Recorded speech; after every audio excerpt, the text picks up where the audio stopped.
Hello friends, welcome to study बस।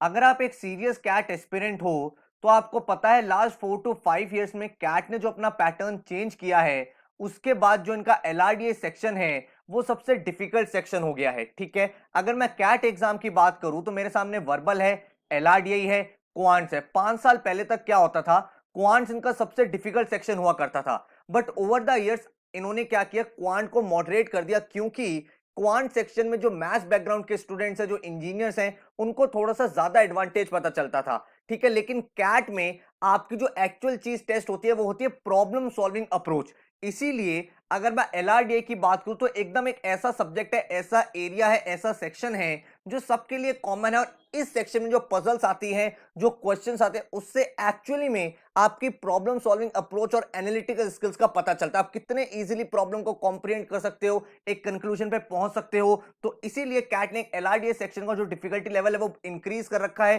क्योंकि इससे क्या है, सारे जो स्टूडेंट्स हैं वो एट पार आ गए हैं। और यही रीजन है कि कैट के एलआरडीए सेक्शन में बच्चे बहुत ज्यादा स्ट्रगल करते हैं। तो इस वीडियो में मैं आपके साथ शेयर करने वाला हूं अपना क्या स्ट्रेटजी मेरा रहता है, क्योंकि भाई कैट एग्जाम बहुत इंपॉर्टेंट है किस तरह से आप एक पर्टिकुलर सेक्शन को अप्रोच कर रहे हो। तो भाई मैंने खुद 99 प्लस परसेंटाइल स्कोर किया है कैट 2020 में एलआरडीए सेक्शन में। तो इस वीडियो में मैं बहुत डिटेल में बताने वाला हूं क्या चीजें आप फॉलो कर सकते हो जिसके बाद आप भी शायद इस ड्रीम स्कोर को अचीव कर सकते हो। तो मैंने क्या किया है, हमेशा से जब भी मैं एलआरडीए क्लासेस में पढ़ाता हूं या मैंने तभी खुद भी इसकी प्रिपरेशन की थी, तो मेरा एक 4 स्टेप प्रोसेस था। उस 4 स्टेप प्रोसेस को आप सबके साथ मैं शेयर करने वाला हूं। इसके अलावा अगर आपको किसी और सेक्शन की स्ट्रैटेजी भी चाहिए तो नीचे कमेंट में बता देना, मैं उसके लिए भी आपके लिए वीडियो बना दूंगा। So my name is Saurabh Kothari, let's start. तो सबसे पहले भाई चैनल को सब्सक्राइब कर लेना एंड बेल आइकन को प्रेस कर देना, ताकि ऐसी जितनी भी इंपॉर्टेंट वीडियोस है कैट एमबीए रिलेटेड उनके नोटिफिकेशंस आपको मिलते रहें।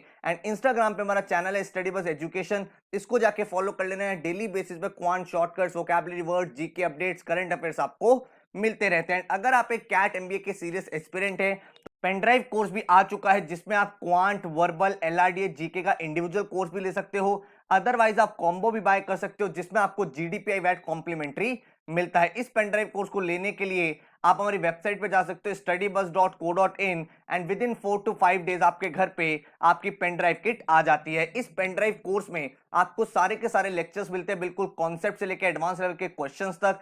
साथ में आपको एक पोर्टल मिलता है जिसपे आपके प्रैक्टिस क्वेश्चन होते हैं विद डिटेल सॉल्यूशन, एंड आपके जितने भी मेजर मॉक टेस्ट है उनकी टेस्ट सीरीज भी मिलती है। मतलब इस पेन ड्राइव कोर्स को करने के बाद अलग से ना ही आपको कोई कोचिंग ज्वाइन करनी, ना ही कोई बुक चाहिए, ना ही कोई टेस्ट सीरीज चाहिए। फुल फ्लेजेड आपकी ये प्रिपरेशन करा देगा। एंड अगर आप देखना चाहते हो कितने नंबर ऑफ मॉक्स मिलेंगे, तो यहाँ पे देख सकते हो हर एक टॉपिक का आपको बेसिक से लेकर एडवांस तक टॉपिक टेस्ट मिलेगा, सेक्शनल मॉक्स मिलते हैं, साथ में करंट अफेयर के टेस्ट भी आपको मिलते रहेंगे।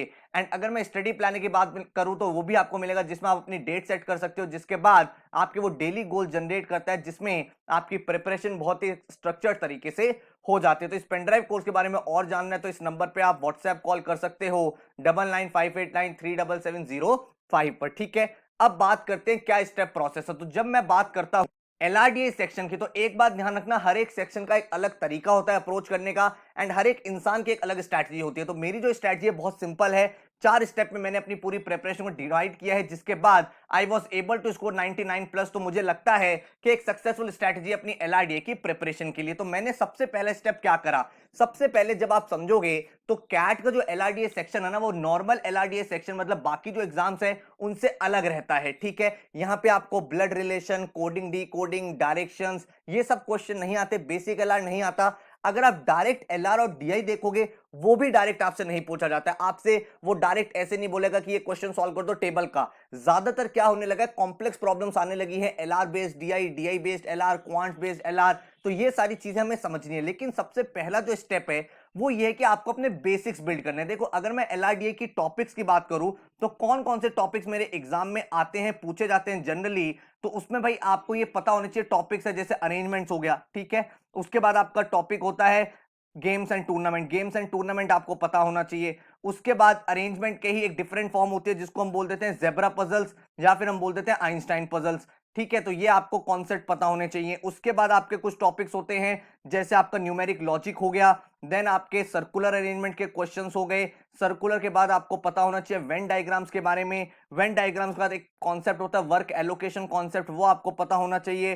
देन आजकल जो प्रॉब्लम्स आने लगी है वो चेस बेस्ड प्रॉब्लम्स आने लगी हैं कि कुछ मैट्रिक्स फॉर्म दे रखा होगा, उसके बेसिस पे आपको एलआर का क्वेश्चन सॉल्व करना है। देन आपके सामने डीआई के कुछ टॉपिक्स होते हैं, जैसे आपके टेबल्स हो गए, टेबल्स के क्वेश्चन, उसके बाद मिसिंग टेबल्स के क्वेश्चंस हो गए, उसके बाद चार्ट्स एंड डायग्राम्स के क्वेश्चंस हो गए, एंड चार्ट्स एंड डायग्राम्स में भी आपके मल्टीपल चार्ट्स आने लगे। तो इन सब के आपको कॉन्सेप्ट पता होने चाहिए। What do I mean by concept? आपको ये पता होना चाहिए जब अरेंजमेंट की बात करते हैं कि भाई लेफ्ट में क्या मतलब होता है, इमीडिएट लेफ्ट क्या होता है, थर्ड टू द राइट का क्या मतलब होता है, डायगोनली ऑपोजिट का क्या मतलब होता है। आप गेम्स एंड टूर्नामेंट पढ़ रहे हो तो आपको पता होना चाहिए भाई राउंड रॉबिन कॉन्सेप्ट क्या होता है, एलिमिनेशन कॉन्सेप्ट क्या होता है, नॉकआउट टूर्नामेंट क्या होता है, किस तरह से क्वेश्चंस को अप्रोच करते हैं। पजल्स में आपको किस तरह से आपको मल्टीपल वेरिएबल के क्वेश्चन सॉल्व करने, 3 variable, 4 variable, 5 variable. Numeric logic में आपको पता होना चाहिए किस तरह से आप प्रॉब्लम्स को अप्रोच करते हो। सर्कुलर में किस तरह से लोगों की प्लेसमेंट करनी है आपको पता होना चाहिए। काफी सारे बच्चे गलती करते हैं कि वो अपना लेफ्ट और क्वेश्चन का लेफ्ट सेम मान लेते हैं, जबकि ऐसा नहीं होता। क्वेश्चन जो लेफ्ट और राइट बोल रहा है उसके अकॉर्डिंग आपको चलना है। वेन डायग्राम में किस तरह से 2 का, 3 का, 4 वेरिएबल का वेन डायग्राम बनता है, ठीक है। चेस बेस्ड प्रॉब्लम को कैसे अप्रोच किया जाता है, टेबल्स को कैसे रीड किया जाता है, चार्ट्स एंड डायग्राम को कैसे अंडरस्टैंड करते हैं, परसेंटेज चेंज क्या होता है, ईयर ऑन ईयर चेंज क्या होता है, मंथ ऑन मंथ चेंज क्या होता है। एंड ये सारे कॉन्सेप्ट आपको पता होने चाहिए, क्योंकि जब कॉन्सेप्ट नहीं पता होंगे ना, तो अगर आप पजल सॉल्व भी करोगे तो आपको बहुत ज्यादा टाइम लगने लगेगा या डीमोटिवेशन होने लगेगा जब क्वेश्चन सॉल्व नहीं होंगे। तो अपना थोड़ा सा टाइम लगाओ, इन सारे कॉन्सेप्ट्स को सीखो। कॉन्सेप्ट्स का मतलब ये है कि आपको पता होना चाहिए भाई ये क्यों हो रहा है, इसका मतलब क्या है, क्वेश्चन की डेफिनेशन आपको समझ में आनी चाहिए, ठीक है। तो ये जब आप ये चीज सीख जाओगे उसके बाद हम मूव ऑन करेंगे स्टेप 2 पे। हमारे स्टेप 2 क्या है? Daily 2 sets. अब यहां पे एलआरडीए में बच्चे गलती क्या करते हैं, वो कहते हैं सर एलआरडीए तो कभी भी कर लेंगे। वो फोकस करते रहते हैं क्वांट सेक्शन पे, फोकस करते रहेंगे वर्बल पे, एलआरडीए को सीरियसली नहीं लेते। और एलआरडीए एक मेक और ब्रेक सेक्शन है आपके कैट पॉइंट ऑफ व्यू से, ठीक है। और अगर आपको पता हो काफी सारे ऐसे कॉलेजेस में, अगर आप आईएम बेंगलोर की बात करोगे तो ये एलआरडीए के स्कोर को वेटेज भी ज्यादा देते हैं, ठीक है, फाइनल कैलकुलेशन के टाइम। तो एक बहुत ही इंपॉर्टेंट सब्जेक्ट है, बहुत ही इंपॉर्टेंट सेक्शन है। इसके लिए डेली आपको 2 सेट्स करने चाहिए। अब यहां पे ना बच्चा गलती क्या करता है, वो एक सेट पिक करेगा, उसका वो सॉल्व करने का ट्राई करेगा, नहीं सॉल्व होगा तो सॉल्यूशन देख लेगा। एज सून एज जैसे आपने सॉल्यूशन देखा, आपकी पूरी प्रिपरेशन फेल हो चुकी है, क्योंकि आपका पर्पस ही डिफीट हो गया जो आपको करना था। हमें क्या करना है, हमने 2 सेट पिक करे, हमें कोई टाइमर नहीं देखना, हमें क्वेश्चन को पिक करना है। डेली 2 क्वेश्चन पिक करो। जब आपने सारे कॉन्सेप्ट्स को स्टडी कर लिया, उसका रैंडम पिक करो, किसी दिन टेबल का, किसी दिन अरेंजमेंट का, किसी दिन ये। ऐसी गलती मत करो कि सर आज मैं एलआरडीए में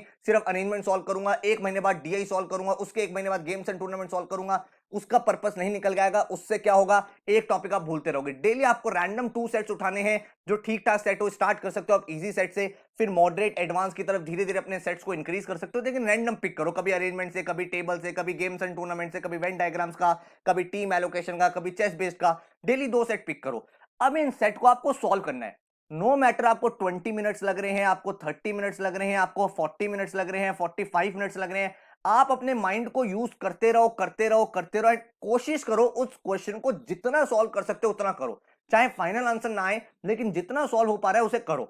उसके बाद जब आपको एकदम लगे कि अब इसके आगे मैं कुछ कर ही नहीं सकता, तब जाके सॉल्यूशन देखो एंड समझने की कोशिश करो कि वो क्या चीज थी जो आपने मिस आउट की थी, ठीक है। डेली 2 सेट करने हैं, टाइमर बिल्कुल नहीं देखना है। अराउंड आपको 1 से 1.5 आवर लगेगा 2 सेट सॉल्व करने में डेली बेसिस पे, और धीरे धीरे टाइम रिड्यूस होता जाएगा। मुझे पता है एग्जाम में आपको हर एक सेट 10 से 12 मिनट में करना होता है, लेकिन सबसे पहले फाउंडेशन स्ट्रॉन्ग करना इंपॉर्टेंट है, ठीक है। तो 2 सेट आप डेली सॉल्व करोगे, उसमें चाहे कितना भी टाइम लगे, टाइम स्पेंड करोगे, मेंटल कैलकुलेशन करोगे, उससे आप देखोगे आपका ब्रेन डेवलप होने लगेगा। एंड जब आप सारे टाइप के क्वेश्चन कर लोगे तो after a point of time जब उसी टाइप के क्वेश्चन आएंगे तो आप बहुत कम टाइम में कर पाओगे, आपका कॉन्फिडेंस गेन होगा, ठीक है। लेकिन ये मत करना आज एलआरडीए करा 4 दिन बाद क्वांट करा, नहीं। अगर आपको एलआरडीए में कमांड बनानी है तो डेली आपको 1 या 2 सेट सॉल्व करने चाहिए। मैं आज भी भाई डेली मॉर्निंग में उठ के 1 या 2 सेट सॉल्व कर लेता हूं। एक तरह से मेंटल एक्सरसाइज हो जाती है जो लॉन्ग रन में मुझे भी हेल्प करता है, एंड ओवरऑल भाई आपका एक कॉन्फिडेंस बना रहता है, ठीक है।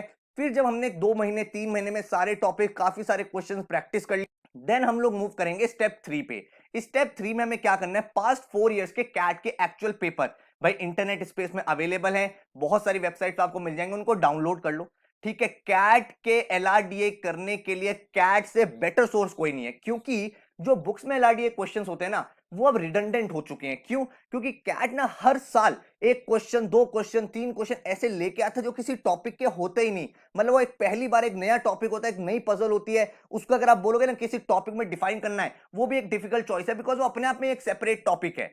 तो इसीलिए लास्ट 3 साल के अगर आप पेपर लेते हो, 4 साल के पेपर लेते हो, तो आप अगर देखोगे तो आपके पास पेपर अवेलेबल है 2017 का, 2018 का, 2019 का एंड 2020 का। ठीक है, इसके दो सेट हैं, इसके दो सेट हैं, इसके दो सेट होते हैं, और 2020 में 3 सेट थे। इन सारे पेपर्स को लगभग आपके पास 9 से 10 सेट्स हैं, इनको आपको सॉल्व करना है अगेन विदाउट एनी टाइमर। अब हम कैट लेवल पे पहुंच चुके हैं। अब हमें कैट के क्वेश्चन को एक्चुअली सॉल्व करना है कि कैट किस टाइप के क्वेश्चन पूछता है। अभी हमने टॉपिक वाइज हर दिन दो दो सेट सॉल्व करे, हमारे कॉन्सेप्ट बहुत स्ट्रांग हो चुके हैं। अब हम कैट के 10 सेट सॉल्व कर लेंगे लास्ट के 4 साल के पेपर उठा के। एक एक क्वेश्चन पे हमें खुद सॉल्व करना है, सॉल्यूशन तब तक नहीं देखना जब तक हम पूरा एफर्ट ना लगा दें। जब आप ये सारे क्वेश्चन सॉल्व कर लोगे तो आप अप्रोक्सीमेट काफी सारे क्वेश्चन सॉल्व कर ले जाओगे, बहुत सारे अच्छे क्वेश्चंस आपको मिल जाएंगे, हर एक टाइप आपका कवर हो जाएगा। जो एब्सर्ड ऑकवर्ड एलआरडीआई पजल्स होते हैं वो भी आप लोग यहां पे कवर कर लोगे। And now you are in a position जब आपको हर एक टॉपिक का हर चीज आती है। ठीक है, अब हम स्टेप 4 की तरफ मूव करेंगे, वो है टाइमर बेस्ड एलआरडीआई। बहुत इंपॉर्टेंट हमारे स्टेप 4 है। जब आप इस लेवल तक पहुंच जाओ कि आपने कैट भी खत्म कर लिया है, एग्जाम से 2 महीने पहले, 3 महीने पहले, 1 महीने पहले, जब आपने सारी चीज खत्म कर ली है, अब आपको एलआरडीआई के सेक्शनल मॉक्स लगाने हैं। ठीक है, सेक्शनल मॉक्स लगाने। सेक्शनल मॉक्स में क्या होगा, आपके सामने 24 क्वेश्चंस होंगे 40 मिनट्स में, या फिर आपके सामने 32 क्वेश्चंस होंगे 60 मिनट्स में। जो भी एग्जाम का पैटर्न रहेगा उसके अकॉर्डिंग आपको सेक्शनल मॉक्स देने। अब आपको यहां पे ना एक आर्ट सीखनी है। अब आपको सारे टॉपिक्स तो आते हैं, अब आप सारे क्वेश्चन तो कर सकते हो, लेकिन यहां पे एलआरडीए सेक्शन में आपको आर्ट ऑफ पिकिंग क्वेश्चन सीखना है। बहुत बार क्या होता है, हम एलआरडीआई में ना स्टक हो जाते हैं, एक क्वेश्चन को पिक तो कर लेते हैं, अब वो क्वेश्चन ना सॉल्व होता और टाइम भी इतना चला जाता है, फिर हम कंफ्यूज हो जाते हैं, इस क्वेश्चन को यहीं पे छोड़ूं या इसमें 2 मिनट और लगा के देखूं पूरा सॉल्व हो जाए। फिर वो 2 मिनट चले जाते हैं, फिर लगता है 2 मिनट और लगा के देखूं, एंड फिर हमें पता चलता है पूरे टाइम में हम सिर्फ एक ही क्वेश्चन कर पाए। तो अब आपको यहां पे क्या करना है, टाइम टेकन पर क्वेश्चन को रिड्यूस करना है, एंड साथ में आर्ट ऑफ पिकिंग क्वेश्चंस को सीखना है कि कौन सा क्वेश्चन मुझे अटेम्प्ट करना है जो मैं जल्दी कर सकता हूं। और ये चीज आप तभी सीख सकते हो जब आपके ऊपर एक टाइमर का प्रेशर चल रहा होगा। तो ऑनलाइन ही देना, ये ऑफलाइन नहीं देना, क्योंकि आपका एग्जाम ऑनलाइन होगा। ऑफलाइन में तो आप अंडरलाइनिंग वगैरह कर लेते हो, तो ऑनलाइन ही आपको सेक्शनल टेस्ट देने हैं। और टॉपिक वाइज टेस्ट नहीं कह रहा मैं यहां पे मैं एलआरडीए के फुल फ्लेजेड टेस्ट की बात कर रहा हूं, जो आपका 40 मिनट 60 मिनट का होगा, जिसमें हर एक टाइप के क्वेश्चन होंगे, 5 से 8 सेट होंगे। उसमें से आपको ये देखना है ये मेरे 3 से 4 सेट हैं जो मैं एग्जाम में सॉल्व कर सकता हूं। तो यहां से आपकी स्ट्रैटेजी बनेगी कि किस तरह से आप टाइम को डिवाइड कर रहे हो, एंड देन इवेंचुअली आप देखोगे एलआरडीए में आप काफी अच्छा स्कोर कर ले जाओगे। तो ये मेरी पूरी स्ट्रैटेजी रही है हमेशा से एलआरडीए सेक्शन के लिए, मैंने हमेशा यही फॉलो किया और इसी वजह से मैं अच्छा स्कोर भी कर पाया हूं एलआरडीए में। तो अगर आपको यहां से कुछ इंटरेस्टिंग इनसाइट मिले तो नीचे मुझे कमेंट में जरूर बताना, क्या ये हेल्पफुल आपके लिए रहा है। अदर किसी सब्जेक्ट की आपको चाहिए डिटेल तो मुझे यहाँ पे नीचे कमेंट में बता देना, मैं कोशिश करूंगा उस टॉपिक पे भी आपके लिए वीडियो बना दूं। So all the very best and thank you so much for watching this video.